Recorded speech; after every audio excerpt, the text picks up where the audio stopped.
So in preparation for my review of The Amazing Spider-Man 2, I went back and looked at the first one. This movie actually is better the second time I see it. The first time I saw this movie back in 2012, I really didn't like it. I'm not a big fan of origin stories, quite frankly. They're too formulaic, and you know exactly how they're going to play out. I find with origin stories, the way it goes is you see the superhero before he gets his powers, how he gets his powers, how he gains knowledge of his powers, and then him fighting some sort of big bad at the end.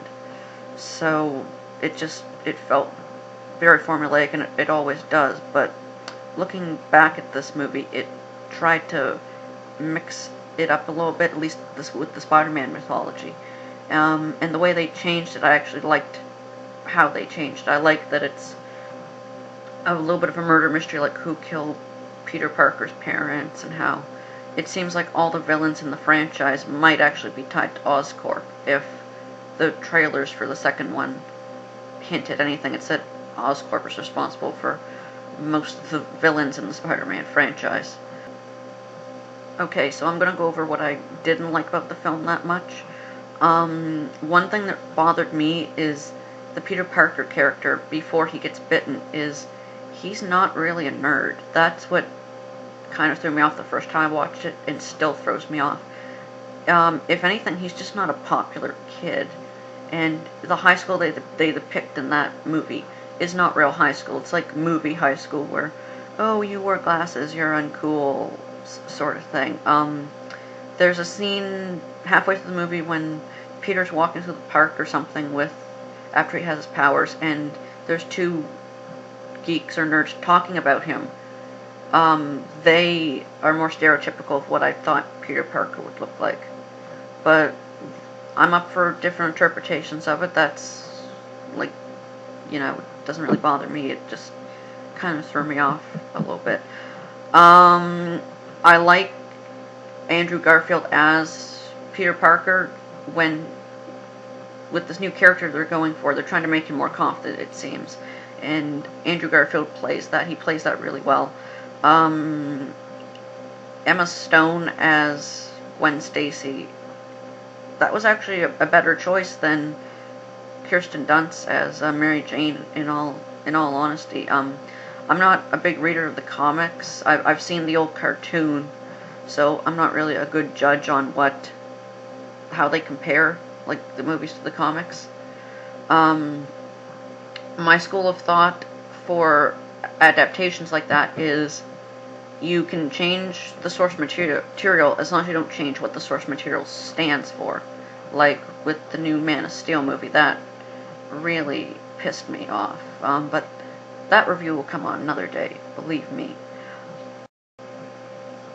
Okay, so let's talk about the villain in The Amazing Spider-Man, Dr. Curt Connors, aka Reptile. Seriously, the actor who plays him, I can't remember his name because I haven't really seen him in that much. He actually does a good job. When he's a human character on screen, he's very intimidating once he actually becomes evil. I do like how they're playing him as a sympathetic villain. I've heard they're doing that with Electro, and I'm not sure on how it's going to go. Frankly, I'm getting a tad bit tired of sympathetic villains. I'd rather there just be a villain who's a fucking asshole and evil because he wants to be. Not like, ooh, I'm disabled, this makes me normal, I can fix other people, or, oh, they did it against my will, I'm being brainwashed, stupid shit like that. It's kind of getting a little bit tiresome, in all honesty. So Martin Sheen was a really good casting choice as Benjamin Parker. Even though he was in this movie for not even 20 minutes, I'd say, he brought his A game, which is good to see. He's a great character actor. I loved him in Departed and Catch Me If You Can. In my mind, he's the more talented of the Sheen brothers. Screw you, Charlie. Tiger Blood. And Emilio Estevez hasn't really done anything to date. So, yeah, he's the superior brother right now. Denis Leary as Gwen Stacy's father. I haven't seen him in that much. I heard he was good in Rescue Me, so I can't really comment on what I know of his performances and other things, but from what I can say in this, I guess he was good.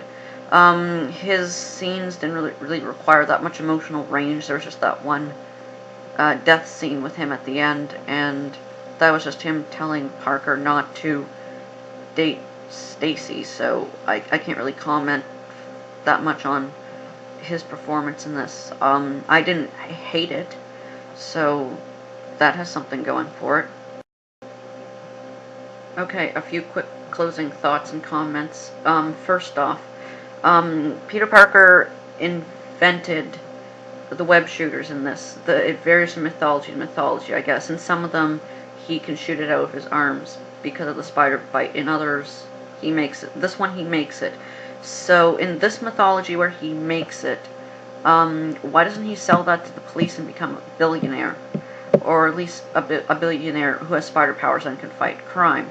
Because I'm pretty sure the police would enjoy having that type of technology on their side, a non-lethal way of taking down suspects and keeping them incapacitated. Secondly, just something I think is kind of weird is the high school in this. There's like a single reptile attacks Peter Parker at the high school. I'm just wondering if the high school in this film, the one in the movie, is going to be kind of like the new Sunnydale high school or Smallville, where just weird and bad shit happens like all the fucking time. Alright, that's the end of this video. For the rest of the week, until I go see the new Spider-Man movie, I'll be doing the original series with Tobey Maguire and Kirsten Dunst, starting with Spider-Man 3, because I want to get the worst one out of the way first. Next, the fight scenes and fight choreography in this movie were amazing. Ha, pun. But they were really good. The fight scene with him on the subway when he's just learning his powers was cool. I just find they were quick, and you see a lot more of him using his web when he's taking on Reptile, because Reptile beats him in brute strength, so Spider-Man kind of has to use his wits and know how to outsmart Reptile. So the fight scenes were really, really cool in this movie. I'm excited to see what they're going to do in the next one, because from everything I've seen and everything I've heard, he's more acquainted with his powers. They're going to show off a lot more of the technology. The web swing, the first person web swing scenes they have in this movie were, in my mind, where the technology they use shines. They look really impressive on screen. And